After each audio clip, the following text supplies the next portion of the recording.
বন্ধুরা, আজ আপনাদের জন্য ডোরেমনের একটা অ্যাডভেঞ্চারাস এপিসোড নিয়ে এসেছি। এই এপিসোডেও একটা ডাইনোসরের কাহিনী আছে, তাই ভিডিওটি লাস্ট অবধি এনজয় করুন। আর প্লিজ সবাই ভিডিওটিকে লাইক আর আমার চ্যানেলকে সাবস্ক্রাইব করে আমার পাশে থাকুন। তো এপিসোডের শুরুতে আমরা দেখি যে সুনিও একটা টিভি শো দেখছে, আর সুনিওর মা বার্থডে কেক বানানোর প্র্যাকটিস করছে, কারণ কয়েকদিন পরেই সুনিওর বার্থডে। তো টিভি শোটার হিরোরও কয়েকদিন পরেই বার্থডে, তাই সে বাড়ি ছেড়ে চলে যেতে চায়, কারণ যতদিন সে তার আরামের জীবন ছাড়তে পারবে না আর তার বাবা মার ভরসায় বসে বসে খাবে, ততদিন পর্যন্ত সে ভালো মানুষ হতে পারবে না, নিজের পরিচয়ে বাঁচতে পারবে না। হিরোটার এই কথাগুলো শুনে সুনিওর মনেও আগুন জ্বলে ওঠে, সেও নিজের পায়ে দাঁড়াতে চায়। সুনিও এত বেশি মোটিভেটেড হয়ে যায় যে সে তখনই নিজের ব্যাকপ্যাক গুছিয়ে বাসা থেকে বের হয়ে যায়। তবে সে কোথায় যাবে সেটা বুঝতে পারছিল না, তাই আগে সে ডোরেমনের সাথে দেখা করতে যায়। ডোরেমনের কাছে তো সব সমস্যার সমাধান পাওয়া যায়, কিন্তু নোবিতার বাসায় গিয়ে নোবিতার ঘরে সে কাউকেই দেখতে পায় না। তবে সেখানে দুইটা ট্রাভেল ক্যাপসুল দেখতে পায়। ক্যাপসুলে টাচ করতেই সেটা খুলে যায় আর বলে যে 22nd সেঞ্চুরি থেকে এটাকে পাঠানো হয়েছে, যাতে এটা তাদেরকে ক্রিটেশাস যুগে বেড়াতে নিয়ে যায়। এটা শুনে তো সুনিও খুশি হয়ে যায় আর ক্যাপসুলের সাহায্যে সেই প্রাচীন ডাইনোসরের যুগে চলে যায়। একটু পরেই নোবিতা আর ডোরেমন ঘরে আসে, কিন্তু সেখানে তারা সুনিওকে দেখতে পায় না। তারা শুধু ঘরে একটা ক্যাপসুল আর ক্যাপসুলের ওপর একটা লেটার দেখতে পায়। লেটারে লেখা ছিল, ফিউচার ডিপার্টমেন্টাল স্টোর থেকে তাদের জন্য দুইটা ক্যাপসুল পাঠানো হচ্ছে, এগুলো তাদেরকে ক্রিটেশাস যুগে বেড়াতে নিয়ে যাবে। কিন্তু তারা আশেপাশে আরেকটা ক্যাপসুল কোথাও দেখতে পায় না, তার মানে সুনিও ক্যাপসুলটা নিয়ে গেছে। তাই নোবিতা সুনিওকে খুঁজতে যেতে চায় আর সাথে শিজুকাকেও নিতে চায়, কিন্তু শিজুকাকে ডাকতে গিয়ে জিয়ানো তাদের পিছে পিছে চলে আসে। এবার চারজন মিলে ক্যাপসুলের সাহায্যে যাত্রা শুরু করে। বেশ কিছুক্ষণ পর ক্যাপসুল তাদেরকে ক্রিটেশাস যুগে নিয়ে যায়, তবে তাদের ক্যাপসুলটা ভুল করে ডাইনোসরের সামনে ল্যান্ড করে। এতে ডাইনোসরের সাথে ধাক্কা লেগে ক্যাপসুলটা দূরে গিয়ে পড়ে যায়। যাই হোক, কোনো মতে ক্যাপসুলটাকে ড্যামেজ হওয়া থেকে বাঁচিয়ে তারা সুনিওকে খুঁজতে চলে যায়। সুনিওর ক্যাপসুলের লোকেশন ট্র্যাক করে তারা শেষমেশ সুনিওর ক্যাপসুলটা খুঁজে পায়। তারা দেখে যে সুনিও নিজের ক্যাপসুল থেকে বের হয়ে জঙ্গলের মধ্যে টয়লেট করতে গেছিল।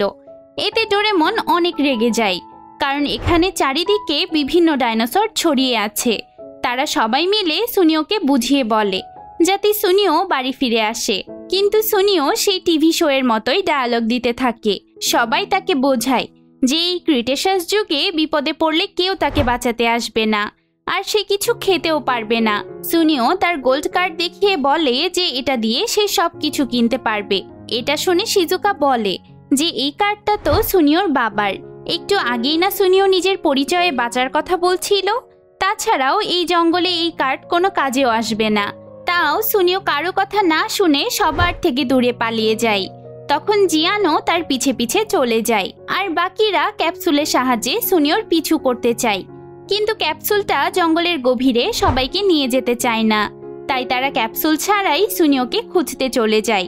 ওইদিকে সুনিও আর জিয়ান জঙ্গলের মধ্যে যেতে যেতে দেখতে পায় যে একটা ডাইনোসর অন্য একটা ডাইনোসরের ডিম খাচ্ছে। তবে কিছু একটা বুঝতে পেরে ডাইনোসরটি পালিয়ে যায়।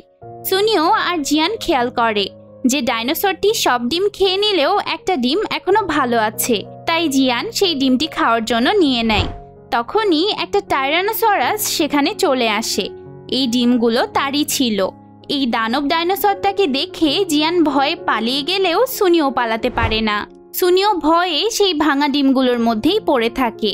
আর জিয়ান বেশ কিছু দূর পালিয়ে যাওয়ার পর তার বাকি বন্ধুদের দেখতে পায়। জিয়ান তাদেরকে বলে যে সুনিও তো সেই ডাইনোসরের সামনেই থেকে গেছে, তাই তারা দ্রুত সুনিওকে বাঁচাতে চলে যায়। কিন্তু সেখানে গিয়ে তারা ভাঙা ডিমগুলো ছাড়া আর কিছুই দেখতে পায় না। তার মানে কি সুনিওকে ডাইনোসরটা খেয়ে নিয়েছে? তারা সেখানে সুনিওর গোল্ড কার্ডটাও পড়ে থাকতে দেখে। সবাই আশা রাখে যে সুনিও ঠিকঠাকই আছে, কিন্তু তাকে দ্রুত খুঁজে বের করতে হবে। তাই ডোরেমন তার ফাইন্ডার স্টিক বের করে।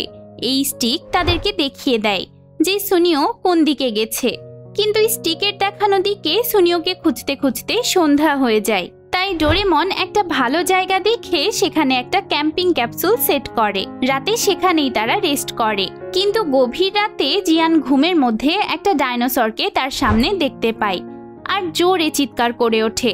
তখন তার বাকি বন্ধুরা সেখানে এসে জিয়ানের বিছানার ওপর একটা বেবি ডাইনোসরকে দেখতে পায়।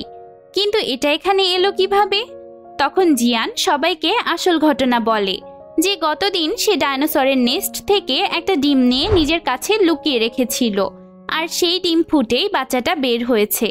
এবার আর কি করার, ডাইনোসরটার দায়িত্ব জিয়ানকে দিয়ে সবাই নিজেদের ঘরে যেতে লাগে। পরদিন সকালেই তারা সুনিওকে খুঁজতে বের হবে আর বাচ্চাটাকে তার মায়ের কাছে ফিরিয়ে দিবে। কথা মতোই কাজ হয়। পরদিন সকালে ফাইন্ডার স্টিকের সাহায্যে সবাই সুনিওকে খুঁজতে থাকে। একসময় তারা ভয়ানক কিছু শব্দ শুনে থেমে যায়। একটু পরেই তারা দেখে যে তাদের দিকে একদল ডাইনোসর ছুটে আসছে। আসলে ডাইনোসরগুলো একটা টাইরানোসরাসের ভয়ে পালাচ্ছিল। নোবিতা আর তার বন্ধুরা দেখে এই টাইরানোসরাসের মুখেই সুনিও আটকে আছে। এরপর টাইরানোসরাসটি সুনিওকে সমুদ্রের কাছে নিয়ে যায় আর তাকে গোসল করানোর জন্য সমুদ্রে ফেলে দেয়। নোবিতা আর তার বন্ধুরাও লুকিয়ে থেকে এই সব দেখতে থাকে। তারা ভাবছিল যে ডাইনোসরটি সুনিওকে খেয়ে নিবে, তাই ডোরেমন এয়ারগান বের করে ডাইনোসরটিকে মারতে যায়। তখনই তারা খেয়াল করে যে ডাইনোসরটি সুনিওকে আদর করছে। এটা দেখে ডোরেমন ভাবনায় পড়ে যায়।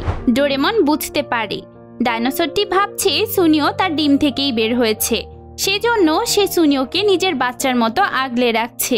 এমনকি অন্যান্য শিকারী ডাইনোসররা সুনিওর ওপর হামলা করতে আসলে টাইরানোসরাসটি সুনিওকে বাঁচাচ্ছে। এসব দেখে সুনিওর বন্ধুরা অনেকটা নিশ্চিন্ত হয় আর সুনিওকে উদ্ধার করার সুন্দর একটা সুযোগ খুঁজতে থাকে। বেশ কিছুক্ষণ পর টাইরানোসরাসটি ঘুমিয়ে পড়লে ডোরেমন তার ইনফিনিটি রোপ নামের একটা গ্যাজেট বের করে। এই রোপ ইউজ করে সে ইজিলি সুনিওকে ডাইনোসরের কাছ থেকে টেনে আনতে পারবে। কিন্তু কাজটা শুরু করার আগেই ডাইনোসরটা তাদেরকে দেখে ফেলে আর তাদেরকে তাড়া করে। তখন সুনিওর ঘুম ভেঙে যায়। সে আশেপাশে কোনো ডাইনোসরকে দেখতে না পেয়ে এই সুযোগটা কাজে লাগায় আর পালাতে থাকে। দৌড়াতে দৌড়াতে এক সময় রাস্তা শেষ হয়ে যায়। সুনিও একটা অনেক গভীর খাদের সামনে চলে আসে। তখন সেই এলাকার বড় একটা ডাইনোসর সুনিওকে দেখতে পায় আর তাকে খাওয়ার জন্য এগিয়ে আসে। তখন টাইরানোসরাসটি আবার সেখানে এসে সুনিওকে বাঁচানোর চেষ্টা করে। তবে বড় ডাইনোসরটির সাথে লড়াই করতে গিয়ে টাইরানোসরাসটি আহত হয়ে যায়। এই সময় ডোরেমন সুনিওকে বাঁচাতে আসে, কিন্তু কাজের সময় তো ডোরেমন কোনো গ্যাজেটই খুঁজে পায় না। তার উপর ডোরেমনের ব্যাম্বু কপ্টারের ব্যাটারিও তখনই শেষ হয়ে যায়। এবার বড় ডাইনোসরটি সুনিওকে খাওয়ার জন্য এগিয়ে আসে। সে সুনিওকে খেয়েই নেবে, এমন সময় টাইরানোসরাসটি উঠে এসে বড় ডাইনোসরটিকে ধাক্কা দিয়ে খাদে ফেলে দেয়। এবার সুনিওর বন্ধুরা সুনিওকে নিয়ে পালিয়ে যায়। টাইরানোসরাসটিও সুনিওকে নেওয়ার জন্য তাদের পিছু করতে থাকে। শিজুকা কিছুটা দূরেই বেবি ডাইনোসরটিকে নিয়ে দাঁড়িয়েছিল। টাইরানোসরাসটিকে তাদের দিকে দৌড়ে আসতে দেখে শিজুকা ভয়ে বেবি স্ট্রলারটা ছেড়ে দেয়। তখন বেবি স্ট্রলারটা গড়াতে গড়াতে সামনের দিকে এগিয়ে যায় আর পাথরে ধাক্কা লেগে বেবি ডাইনোসরটি ছিটকে তার মায়ের সামনে গিয়ে পড়ে। এবার টাইরানোসরাসটি বাচ্চাটিকে ভালো করে দেখে শুকে বুঝতে পারে যে এটাই তার বাচ্চা। তাই সে আর কাউকে কিছু না বলে নিজের বাচ্চাকে নিয়ে সেখান থেকে চলে যায়। যাওয়ার আগে সে শুধু একবার সুনিওর দিকে তাকায়।